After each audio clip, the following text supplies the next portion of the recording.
আমি স্বেচ্ছায় সজ্ঞানে একটা কথা বলতে চাই আপনাদেরকে, যদিও বা এটা বলতে আমার নিজের কাছেই অনেক কষ্ট হচ্ছে। আজকে থেকে এই চ্যানেলে আমি আর কোনো ফ্রি ফায়ারের ভিডিও আপলোড করব না। আজকে থেকে আমি ফ্রি ফায়ারকে বিদায় জানাচ্ছি। আর কোনো ফ্রি ফায়ারের ভিডিও আপাতত আমার থেকে পাবেন না। আসসালামু আলাইকুম কালা ভাই। ভাই কেমন আছেন ভাই? ভাই হঠাৎ আপনি একটা ভিডিও সামনে পড়লো ভাই। ভাই আপনি গেমে ব্যাক করেন ভাই। ভাই আপনি তারা ভালো লাগে না ভাই।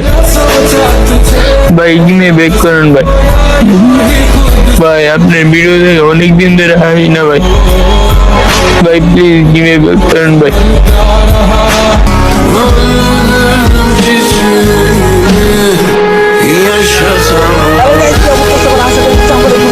তো বন্ধুরা, আজকে দেখা হচ্ছে দুনিয়ার সব থেকে সিক্রেট প্লেস। তো সিক্রেট প্লেসের জন্য অবশ্যই ফ্যাক্টরির উপরে গিয়ে গোলালের উপরে উঠলাম, এন্ড ওই পারে আসলাম। এটাই হচ্ছে দুনিয়ার সব থেকে সিক্রেট প্লেস। এখানে কেউ আমার